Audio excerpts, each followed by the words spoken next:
Chairman Khrushchev's villa at Gagra on the Black Sea is the scene of informal meetings between the Soviet boss and Secretary of State Dean Rusk, meetings that follow on the heels of an East-West atom test ban. Mr. Rusk said that they touched on many things in a relaxed atmosphere, but reached no conclusions on any further agreements. Later, the meeting adjourned to a recreation room, where Mr. Khrushchev took on Mr. Rusk at badminton.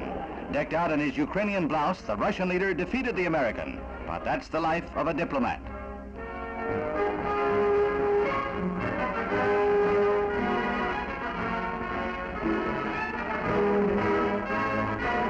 A rare and informal portrait of behind-the-scenes diplomacy. Later, Mr. Rusk is back to serious business as he arrives in Bonn to discuss the atom ban treaty with Chancellor Adenauer. West German leaders were reluctant to sign the treaty, fearing that it might lead to recognition of East Germany as a legal government. On his way home from Moscow, Mr. Rusk stops over to reassure the West German government.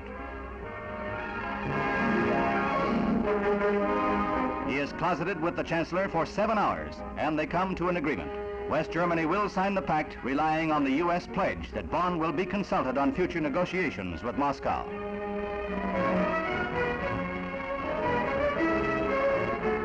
Less than a day after his return from Moscow and Bonn, Mr. Rusk appears before 3 Senate committees as hearings are opened on the treaty.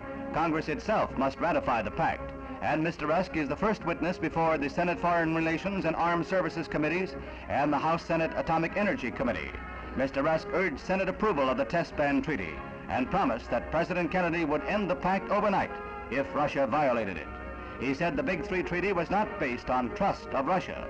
You do not stake the life of a great nation on trust, he added. Many other pro and con witnesses are still to be heard before a vote is taken.